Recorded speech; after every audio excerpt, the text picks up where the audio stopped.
Hello dear students. आज के इस वीडियो में हम क्लास 8 आलोक भारती मैथ के एक्सरसाइज नंबर 17.1 के क्वेश्चन नंबर 2 से सॉल्यूशन करते हैं। क्या देख रखा है कि एक समबाहु त्रिभुज की प्रत्येक भुजा की लंबाई 8 सेंटीमीटर है। इसका क्षेत्रफल दूसरा नंबर में दिया है, शीर्ष लंब ज्ञात कीजिए। तो हमने आपको फॉर्मूला बताया था कि समबाहु त्रिभुज का क्षेत्रफल क्या होता है। समबाहु त्रिभुज का क्षेत्रफल √3/4 भुजा स्क्वायर गुना भुजा स्क्वायर है कि नहीं।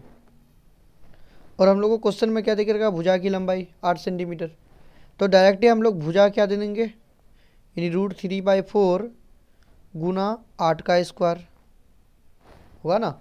और 8 का स्क्वायर क्या हो जाएगा, इसको लिख लेते 2 बार, 8 गुना 8 है ना। और इसको गुना करेंगे तो कितना आएगा, 4 दूनी 8, गुना करो कितना आ जाएगा, 8 दूनी 16 √3 सेंटीमीटर स्क्वायर या वर्ग सेंटीमीटर है कि नहीं। तो आपका एरिया कितना आ जाएगा, 16 √3 सेंटीमीटर स्क्वायर। अब दूसरा नंबर में क्या है, शीर्षलंब निकालना है। तो समबाहु त्रिभुज आपको पता है, ये वाला है समबाहु त्रिभुज है ना। समबाहु त्रिभुज में सारा भुजा बराबर होता है। और इसका जो ये वाला होता है, ये वाला भुजा को क्या बोलते हैं हम लोग, ऊंचाई बोलिए या शीर्षलंब बोलिए, है ना। तो इसका फॉर्मूला हम लोग एक ऑब्जेक्टिव क्वेश्चन में देखे थे। क्या देखे थे कि समबाहु त्रिभुज की ऊंचाई वहाँ पर क्वेश्चन में देखे थे। यहाँ पर हमको शीर्षलंब लिखना, तो शीर्षलंब लिख देते हैं। समबाहु त्रिभुज का शीर्षलंब और इसका फॉर्मूला क्या होता है, √3/2 एक्स की जगह में भुजा गुना भुजा है ना। आपका भुजा क्वेश्चन में देके रखा है, क्या हो जाएगा, √3/2 गुना 8, और इसको कैंसिल कीजिएगा तो 4 दूनी 8, यानी 4√3 सेंटीमीटर है ना। देखिए यहाँ पर जो क्षेत्रफल निकलता है, क्षेत्रफल का यूनिट क्या होता है, सेंटीमीटर स्क्वायर, जो कि देखिए सेंटीमीटर गुना सेंटीमीटर है ना। और यहाँ पर सिर्फ क्या हो जाएगा, सेंटीमीटर हो जाएगा। समझ में आया, ठीक है। अब इसी से रिलेटेड क्वेश्चन नंबर 3 भी देके रखा है। क्वेश्चन नंबर 3 देखिए, इसका ऑपोजिट होगा।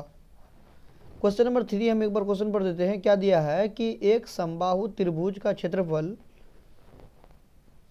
9√3 वर्ग सेंटीमीटर है ना। मतलब क्या देके रखा है, समबाहु त्रिभुज का क्षेत्रफल, समबाहु त्रिभुज को क्या बोलते हैं इंग्लिश में, इक्विलेटरल ट्रायंगल ना। त्रिभुज का क्षेत्रफल बराबर 9√3 सेंटीमीटर स्क्वायर है ना। अब पहला नंबर में क्वेश्चन में देके रखा कि इसका परिमाप ज्ञात कीजिए, ठीक है।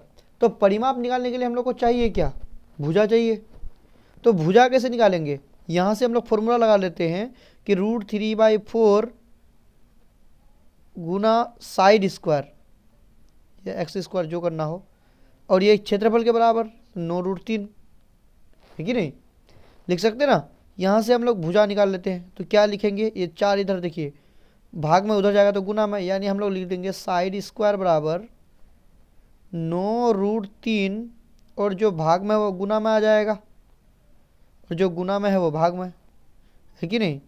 अब यहाँ से काटिएगा तो √3 का कैंसिल हो जाएगा, यानी आपका साइड स्क्वायर बराबर कितना आ गया, 9 गुना 4 है ना। और यहाँ से अगर साइड निकालते तो क्या आएगा, भुजा बराबर रूट चढ़ेगा। देखिए स्क्वायर अगर उधर जाता है तो रूट चढ़ता है, तो 9 गुना 4। अब देखिए 9 का स्क्वायर रूट क्या होता है, 3, और 4 का स्क्वायर रूट 2 है ना। तो 3 दूना 6 सेंटीमीटर इसका भुजा निकल गया। लेकिन एक नंबर में आपको क्या निकालना है, परिमाप, और परिमाप पता होना चाहिए, इसीलिए परिमाप बराबर। तो समबाहु त्रिभुज का परिमाप का फॉर्मूला क्या होता है, 3 गुना भुजा, क्योंकि तीनों भुजा बराबर होता है और भुजा का योग ही परिमाप कहलाता है। तो 3 गुना भुजा और 3 गुना 6 आ जाएगा, तब बराबर 6 18 सेंटीमीटर। समझ में आया। अब क्वेश्चन नंबर 2 क्या देके रखा है कि शीर्षलंब ज्ञात कीजिए, है है ना। इसी तरह से शीर्षलंब भी निकालने बोलता है, तो शीर्षलंब कैसे निकालिएगा, शीर्षलंब में हम लोग भुजा निकाल लिए ना, तो शीर्षलंब का फॉर्मूला लगा देते हैं। दूसरा नंबर में शीर्षलंब बराबर डायरेक्ट फॉर्मूला लगा देते हैं। शीर्षलंब बराबर तो क्या हो जाएगा, देखिए √3/2 गुना भुजा,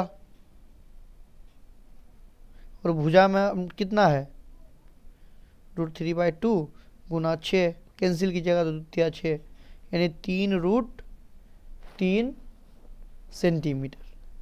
समझ में आया, यही आपका क्या हो जाएगा, आंसर हो जाएगा। हमको 1 सेकंड मिला लेने दीजिए ताकि आपको भी कोई दिक्कत ना हो। क्वेश्चन नंबर 3, 18 सेंटीमीटर 3√3 सेंटीमीटर, ठीक है। ठीक है, तो फिर आज यहीं तक।